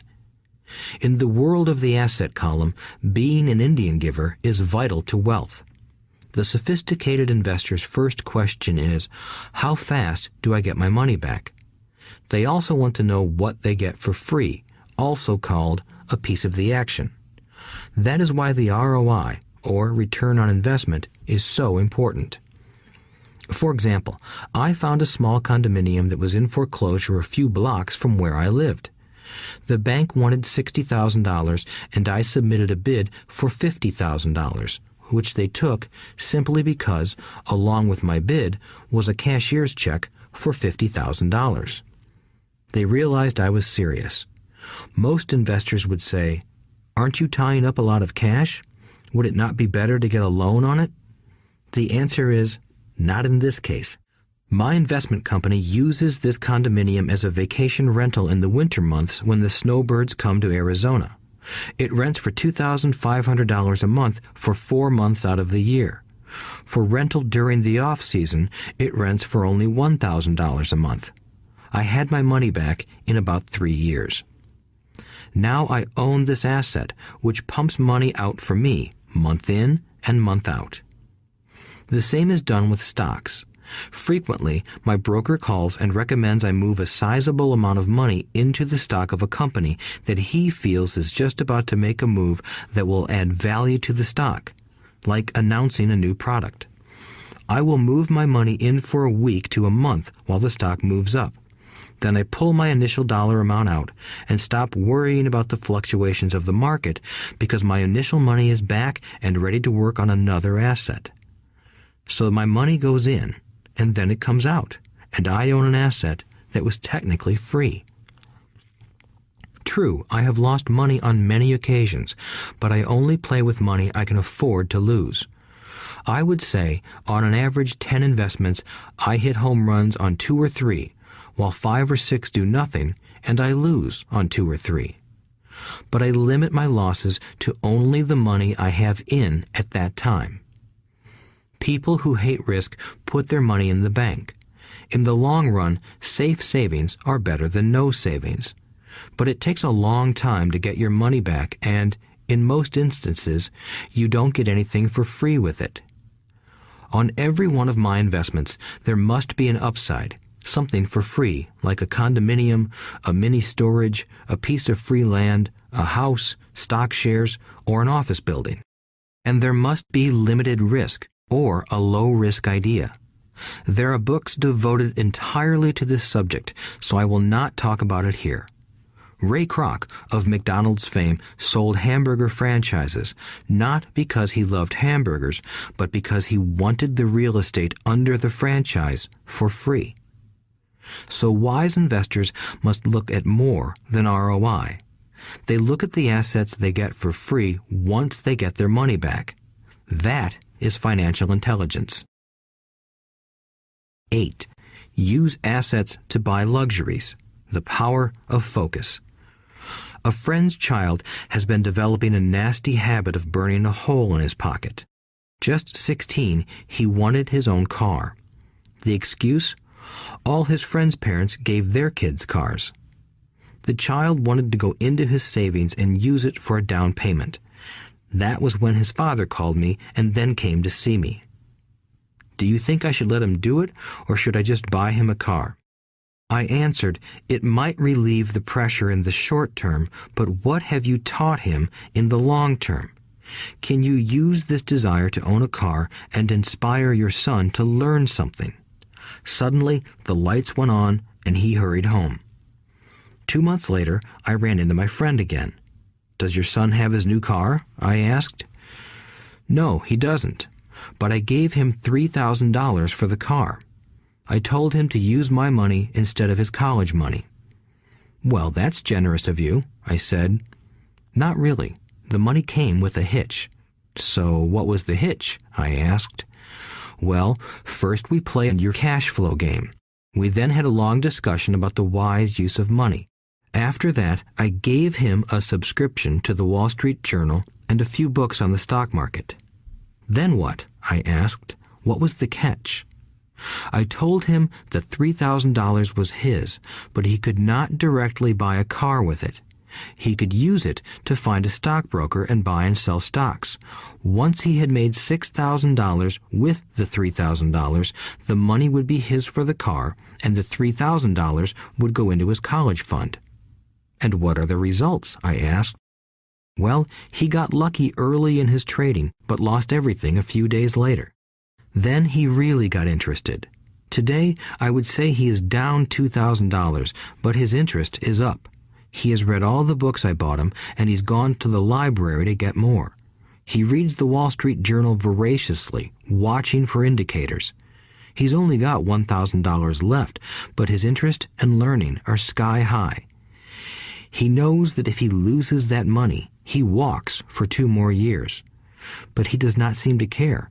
He even seems uninterested in getting a car because he's found a game that is more fun. What happens if he loses all the money? I asked. We'll cross that bridge when we get to it. I'd rather have him lose everything now than wait till he's our age to risk losing everything. And besides, that is the best $3,000 I've ever spent on his education. What he is learning will serve him for life, and he seems to have gained a new respect for the power of money. As I said earlier, if a person cannot master the power of self-discipline, it is best not to try to get rich. I say this because although the process of developing cash flow from an asset column is easy in theory, what's hard is the mental fortitude to direct money to the correct use. Due to external temptations, it is much easier in today's consumer world to simply blow money out the expense column. With weak mental fortitude, that money flows into the paths of least resistance. That is the cause of poverty and financial struggle. The following example illustrates the financial intelligence needed to direct money to make more money. If we give 100 people $10,000 at the start of the year, I believe that at the end of the year, 80 would have nothing left. In fact, many would have created greater debt by making a down payment on a new car, refrigerator, electronics, or a holiday. 16 would have increased that $10,000 by 5 to 10%. 4 would have increased it to $20,000 or into the millions. We go to school to learn a profession so we can work for money. It is my opinion that it's just as important to learn how to have money work for you. I love my luxuries as much as anyone else. The difference is I don't buy them on credit. It's the keep up with the Joneses trap. When I wanted to buy a Porsche, the easy road would have been to call my banker and get a loan. Instead of choosing to focus in the liability column, I chose to focus in the asset column. As a habit, I use my desire to consume to inspire and motivate my financial genius to invest. Too often today, we focus on borrowing money to get the things we want instead of focusing on creating money. One is easier in the short term, but harder in the long term. It's a bad habit that we as individuals and as a nation have gotten into. Remember, the easy road often becomes hard, and the hard road often becomes easy. The earlier you can train yourself and those you love to be masters of money, the better. Money is a powerful force. Unfortunately, people use the power of money against themselves. If your financial intelligence is low, money will run all over you. It will be smarter than you. If money is smarter than you will work for it all your life. To be the master of money, you need to be smarter than it. Then money will do as it is told. It will obey you. Instead of being a slave to it, you will be the master of it. That is financial intelligence. 9. Choose heroes. The power of myth. When I was a kid, I greatly admired Willie Mays, Hank Aaron, and Yogi Berra. They were my heroes, and I wanted to be just like them. I treasured their baseball cards. I knew their stats, the RBIs, the ERAs, their batting averages, how much they got paid, and how they came up from the minor leagues. As a 9-year-old kid, when I stepped up to bat or played first base or catcher, I wasn't me. I pretended I was a famous baseball player. It's one of the most powerful ways we learn, and we often lose that as adults. We lose our heroes. Today, I watch young kids playing basketball near my home. On the court, they're not little Johnny. They're pretending to be their favorite basketball hero. Copying or emulating heroes is true power learning. I have new heroes as I grow older. I have golf heroes, and I copy their swings and do my best to read everything I can about them. I also have heroes such as Donald Trump, Warren Buffett, Peter Lynch, George Soros, and Jim Rogers. I know their stats just like I knew the ERAs and RBIs of my childhood baseball heroes. I follow what Warren Buffett invests in, and I read anything I can about his point of view on the market and how he chooses stocks. And I read about Donald Trump, trying to find out how he negotiates and puts deals together. Just as I was not me when I was up to bat, when I'm in the market or I'm negotiating a deal, I am subconsciously acting with the bravado of Trump. Or, when analyzing a trend, I look at it as though Warren Buffett were doing it. By having heroes, we tap into a tremendous source of raw genius. But heroes do more than simply inspire us. Heroes make things look easy. Making it look easy convinces us to want to be just like them. If they can do it, so can I. When it comes to investing, too many people make it sound hard. Instead, find heroes who make it look easy. 10. Teach and you shall receive. The power of giving. Both of my dads were teachers. My rich dad taught me a lesson I have carried all my life, the necessity of being charitable or giving. My educated dad gave a lot of his time and knowledge, but almost never gave away money. He usually said that he would give when he had some extra money, but of course, there was rarely any extra. My rich dad gave money as well as education. He believed firmly in tithing. If you want something, you first need to give, he would always say. When he was short of money, he gave money to his church or to his favorite charity. If I could leave one single idea with you, it is that idea. Whenever you feel short or in need of something, give what you want first, and it will come back in buckets. That is true for money, a smile, love, or friendship. I know it is often the last thing a person may want to do, but it has always worked for me. I trust that the principle of reciprocity is true, and I give what I want. I want money, so I give money, and it comes back in multiples. I want sales, so I help someone else sell something, and sales come to me. I want contacts, and I help someone else get contacts. Like magic, contacts come to me. I heard a saying years ago that went, God does not need to receive, but humans need to give. My rich dad would often say, poor people are more greedy than rich people. He would explain that if a person was rich, that person was providing something that other people wanted. In my life, whenever I have felt needy or short of money or short of help, I simply went out or found in my heart what I wanted and decided to give it first. And when I gave, it always came back.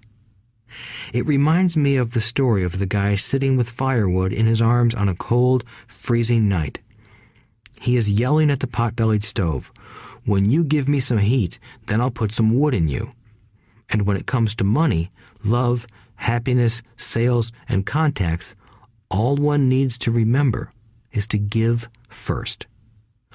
Often, just the process of thinking of what I want and how I could give that to someone else breaks free a torrent of bounty. Whenever I feel that people aren't smiling at me, I simply begin smiling and saying hello. Like magic, the next thing I know, I'm surrounded by smiling people. It is true that your world is only a mirror of you. So that's why I say, teach and you shall receive. I have found that the more I teach those who want to learn, the more I learn. If you want to learn about money, teach it to someone else. A torrent of new ideas and finer distinctions will come in. There are times when I have given and nothing has come back, or what I have received is not what I wanted. But upon closer inspection and soul-searching, I was often giving to receive in those instances, instead of giving for the joy that giving itself brings. My dad taught teachers, and he became a master teacher. My rich dad always taught young people his way of doing business. In retrospect, it was their generosity with what they knew that made them smarter. There are powers in this world that are much smarter than we are. You can get there on your own, but it's easier with the help of the powers that be. You only need to be generous with what you have. Chapter 9. Still want more? Here are some to-dos. Many people may not be satisfied with my 10 steps. They see them more as philosophies than actions. I think understanding the philosophy is just as important as the action. There are many people who want to do instead of think, and then there are people who think but do not do. I would say that I am both. I love new ideas, and I love action. So for those who want a to-do list on how to get started, I will share with you some of the things I do in abbreviated form. Stop doing what you're doing. In other words, take a break and assess what is working and what is not working. The definition of insanity is doing the same thing over and over and expecting a different result. Stop doing what is not working and look for something new. Look for new ideas. For new investing ideas, I go to bookstores and search for books on different and unique subjects. I call them formulas. I buy how-to books on formulas I know nothing about. For example, in the bookstore I found the book The 16% Solution by Joel Moskowitz. I bought the book and read it, and the next Thursday I did exactly as the book said. Most people do not take action, or they let someone talk them out of whatever new formula they are studying. My neighbor told me why 16% would not work. I did not listen to him because he's never done it. Find someone who has done what you want to do. Take them to lunch and ask them for tips and tricks of the trade. As for 16% tax lien certificates, I went to the county tax office and found the government employee who worked in that office. I found out that she, too, invested in the tax liens. Immediately, I invited her to lunch. She was thrilled to tell me everything she knew and how to do it. After lunch, she spent all afternoon showing me everything. By the next day, I found 2 great properties with her help that have been accruing interest at 16% ever since. It took a day to read the book, a day to take action, an hour for lunch, and a day to acquire 2 great deals. Take classes, read, and attend seminars. I search newspapers and the internet for new and interesting classes, many of which are free or inexpensive. I also attend and pay for expensive seminars on what I want to learn. I am wealthy and free from needing a job simply because of the courses I took. I have friends who did not take those classes who told me I was wasting my money, and yet they're still at the same job.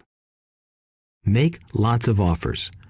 When I want a piece of real estate, I look at many properties and generally write an offer. If you don't know what the right offer is, neither do I. That is the job of the real estate agent. They make the offers. I do as little work as possible. A friend wanted me to show her how to buy apartment houses. So one Saturday, she, her agent, and I went and looked at 6 apartment houses. 4 were dogs, but 2 were good. I said to write offers on all 6, offering half of what the owners asked for. She and the agent nearly had heart attacks. They thought it was rude and would offend the sellers, but I really don't think the agent wanted to work that hard. So they did nothing and went on looking for a better deal. No offers were ever made, and that person is still looking for the right deal at the right price. Well, you don't know what the right price is until you have a second party who wants to deal. Most sellers ask too much. It is rare that a seller asks a price that is less than something is worth. Moral of the story: make offers. People who are not investors have no idea what it feels like to try to sell something. I have had a piece of real estate that I wanted to sell for months. I would have welcomed any offer. They could have offered me 10 pigs and I would have been happy. Not at the offer, but just because someone was interested. I would have countered, maybe for a pig farm in exchange. But that's how the game works. The game of buying and selling is fun. Keep that in mind. It's fun and only a game. Make offers. Someone might say yes. I always make offers with escape clauses. In real estate, I make an offer with language that details subject to contingencies, such as the approval of a business partner. Never specify who the business partner is. Most people don't know that my partner is my cat. If they accept the offer, and I don't want the deal, I call home and speak to my cat. I make this ridiculous statement to illustrate how absurdly easy and simple the game is.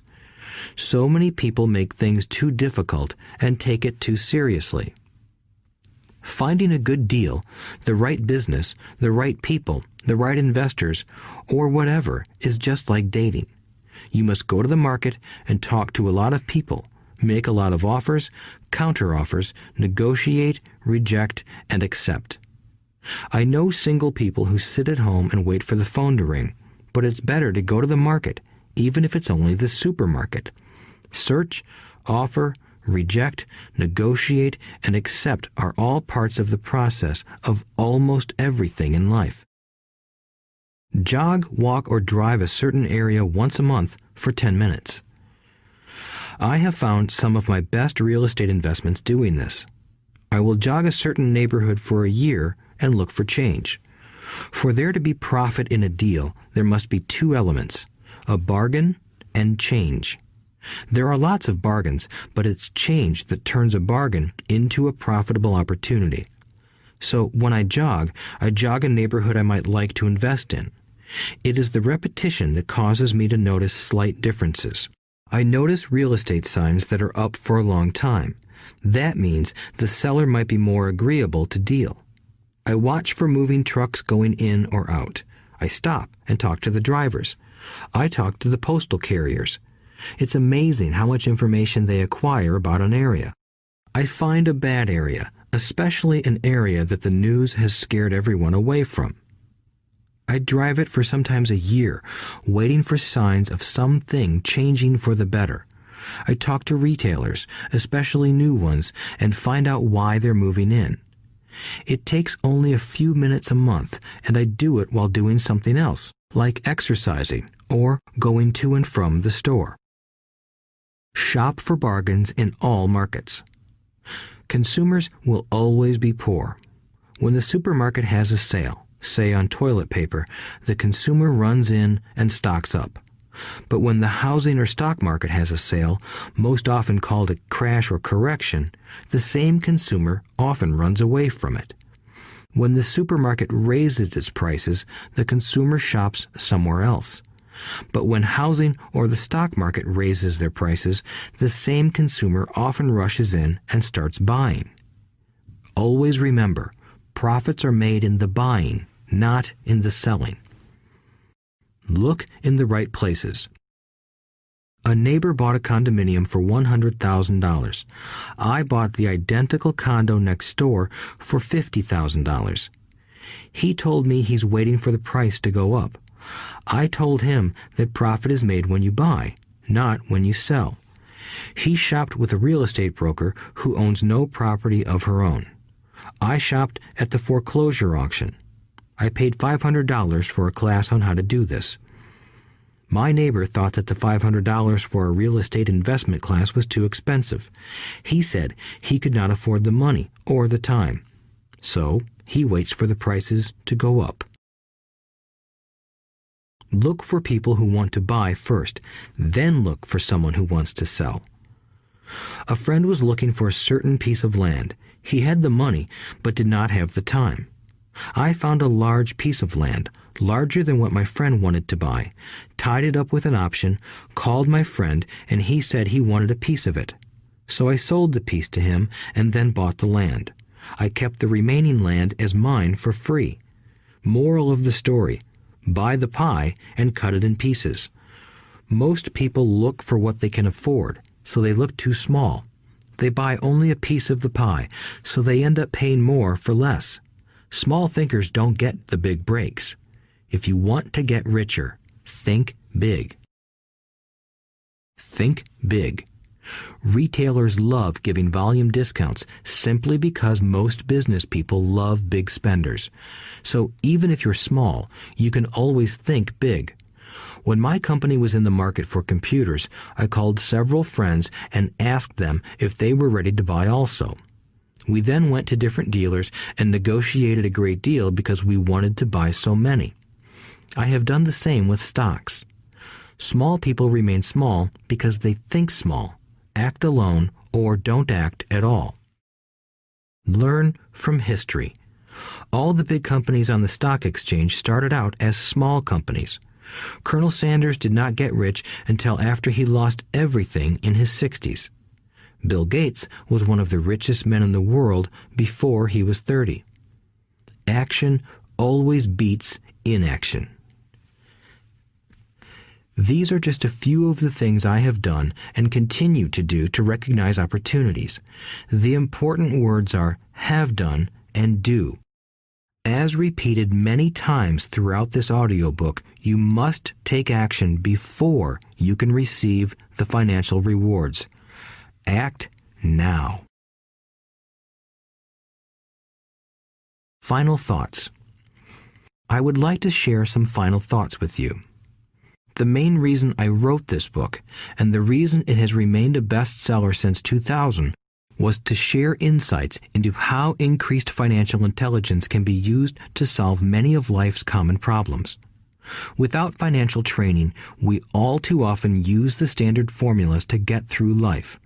Work hard, save, borrow, and pay excessive taxes. Today, more than ever, we need better information. I use the following story as an example of a financial problem that confronts many young families today. How do you afford a good education for your children and provide for your own retirement?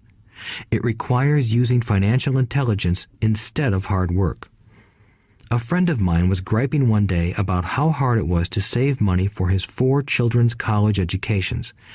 He was putting $300 away in a college fund each month and had so far accumulated only about $12,000. He had about 12 more years to save for college since his oldest child was then 6 years old. At the time, the real estate market in Phoenix was terrible. People were giving houses away. I suggested to my friend that he buy a house with some of the money in his college fund. The idea intrigued him, and we began to discuss the possibility. His primary concern was that he did not have credit with the bank to buy another house since he was so overextended. I assured him that there were other ways to finance a property rather than through the bank. We looked for a house for 2 weeks, a house that would fit all our criteria. There were plenty to choose from, so shopping was fun. Finally, we found a 3-bedroom, 2-bath home in a prime neighborhood. The owner had been downsized and needed to sell that day because he and his family were moving to California where another job waited. The owner wanted $102,000, but we offered only $79,000. He took it immediately and agreed to carry back the loan with a 10% down payment. All my friend had to come up with was $7,900. As soon as the owner moved, my friend put the house up for rent. After all expenses were paid, including the mortgage, he put $125 in his pocket each month. His plan was to keep the house for 12 years and let the mortgage get paid down faster by applying the extra $125 to the principal each month.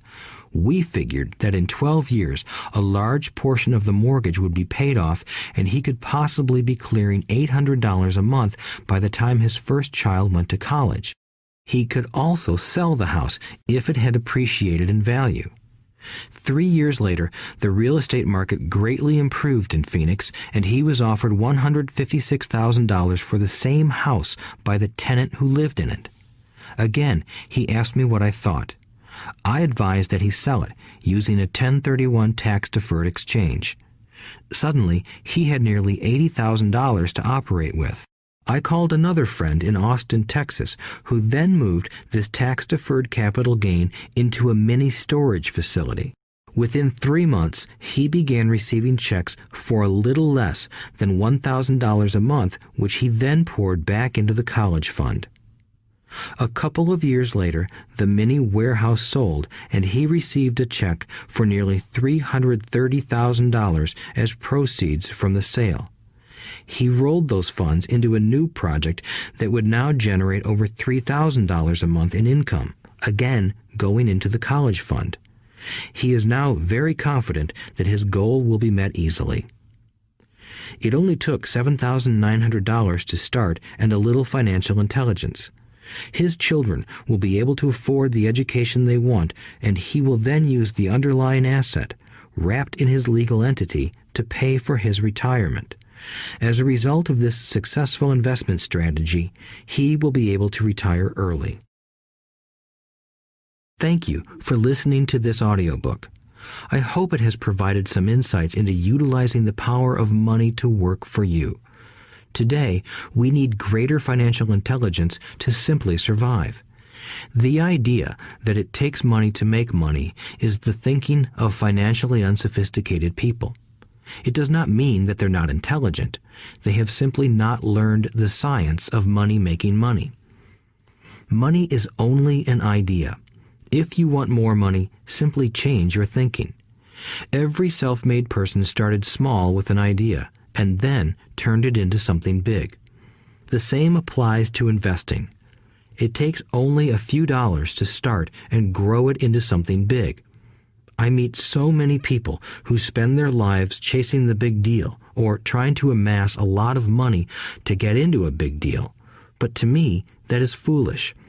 Too often, I have seen unsophisticated investors put their large nest egg into one deal and lose most of it rapidly. They may have been good workers, but they were not good investors. Education and wisdom about money are important. Start early.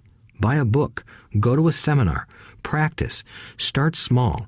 I turned $5,000 cash into a $1 million asset, producing $5,000 a month cash flow in less than 6 years. But I started learning as a kid. I encourage you to learn because it's not that hard. In fact, it's pretty easy once you get the hang of it. I think I have made my message clear. It's what is in your head that determines what is in your hands. Money is only an idea. There is a great book called Think and Grow Rich. The title is not Work Hard and Grow Rich. Learn to have money work hard for you, and your life will be easier and happier. Today, don't play it safe. Play it smart. The 3 incomes. In the world of accounting, there are 3 different types of income. 1, ordinary earned. 2, portfolio. 3, passive. When my poor dad said to me, "Go to school, get good grades, and find a safe, secure job," he was recommending I work for earned income. When my rich dad said, "The rich don't work for money, they have their money work for them," he was talking about passive income and portfolio income. Passive income, in most cases, is income derived from real estate investments. Portfolio income is income derived from paper assets such as stocks and bonds. Portfolio income is the income that makes Bill Gates the richest man in the world, not earned income. Rich Dad used to say, the key to becoming wealthy is the ability to convert earned income into passive income or portfolio income as quickly as possible. He would say, taxes are highest on earned income. The least taxed income is passive income. That is another reason why you want your money working hard for you. The government taxes the income you work hard for more than the income your money works hard for. In my second book, Rich Dad's Cash Flow Quadrant, I explain the 4 different types of people who make up the world of business.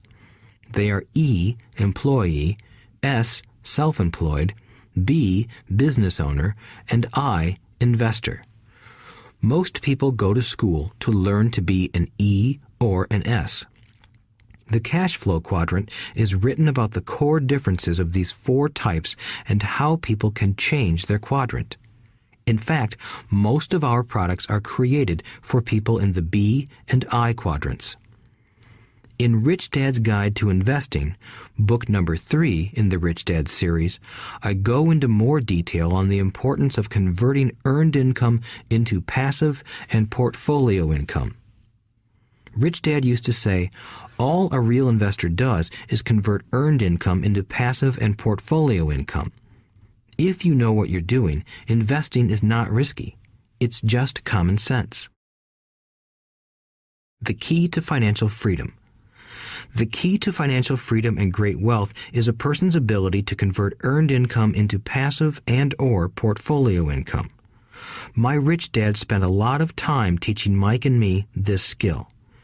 Having this ability is the reason my wife Kim and I are financially free, never needing to work again.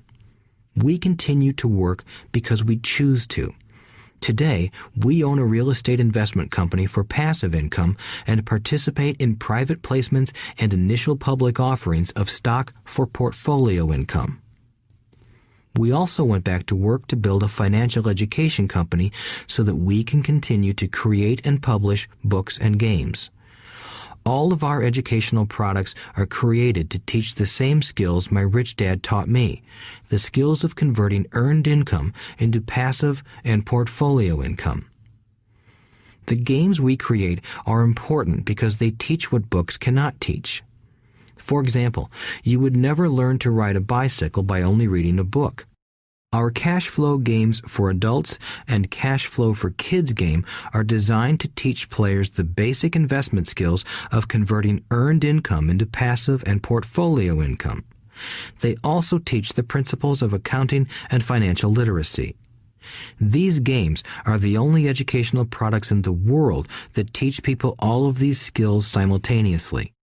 Cash Flow 202 is the advanced version of Cash Flow 101 and requires the game board from 101 as well as a full understanding of 101 before it can be played. Cash Flow 101 and Cash Flow for Kids teach the principles of fundamental investing. Cash Flow 202 teaches the principles of technical investing. Technical investing involves advanced trading techniques such as short selling, call options, put options, and straddles. A person who understands these advanced techniques is able to make money when the market goes up, as well as when the market comes down. As my Rich Dad would say, a real investor makes money in an up market and a down market. That is why they make so much money. One of the reasons they make more money is simply because they have more self-confidence. Rich Dad would say they have more self-confidence because they are less afraid of losing. In other words, the average investor does not make as much money because they are so afraid of losing money. The average investor does not know how to protect themselves from losses, and that is what Cash Flow 202 teaches. Average investors think investing is risky because they have not been formally trained to be professional investors. As Warren Buffett, America's richest investor, says, risk comes from not knowing what you're doing. My board games teach the simple basics of fundamental investing and technical investing while people are having fun. I occasionally hear someone say, your educational games are expensive, which poses the question of ROI, the return on investment, or the value returned for the price paid. I nod my head and reply, yes, they may be expensive, especially when compared to entertainment board games. But my games are not as expensive as a college education, working hard all your life for earned income, paying excessive taxes, and then living in terror of losing all of your money in the investment markets. When someone walks away mumbling about the price, I can hear my rich dad saying, if you want to be rich, you must know what kind of income to work hard for, how to keep it, and how to protect it from loss. That is the key to great wealth. Rich Dad would also say, if you do not understand the differences in those three incomes and do not learn the skills on how to acquire and protect those incomes, you will probably spend your life earning less than you could and working harder than you should. My poor dad thought a good education, a good job, and years of hard work were all you needed to be successful. My rich dad also thought a good education was important. But to him, it was also important that Mike and I know the differences in the three incomes and what kind of income to work hard for. To him, that was basic financial education. Knowing the differences in the three incomes and learning the investment skills of how to acquire the different incomes is basic education for anyone who strives to acquire great wealth and achieve financial freedom, a special kind of freedom that only a few will ever know. As Rich Dad states in lesson number 1, the rich do not work for money. They know how to have money work hard for them. Rich Dad said, earned income is money you work for, and passive and portfolio income is money working for you. Knowing that little difference has been significant in my life. Or, as Robert Frost ends his poem, and that has made all the difference. Take action. All of you were given two great gifts, your mind and your time. It is up to you to do what you please with both. With each dollar bill that enters your hand, you and only you have the power to determine your destiny. Spend it foolishly, and you choose to be poor. Spend it on liabilities, and you join the middle class. Invest it in your mind and learn how to acquire assets, and you will be choosing wealth as your goal and your future. The choice is yours, and only yours. Every day, with every dollar, you decide to be rich, poor, or middle class. Choose to share this knowledge with your children, and you choose to prepare them for the world that awaits. No one else will. You and your children's future will be determined by choices you make today, not tomorrow. I wish you great wealth and much happiness with this fabulous gift called life. Robert Kiyosaki.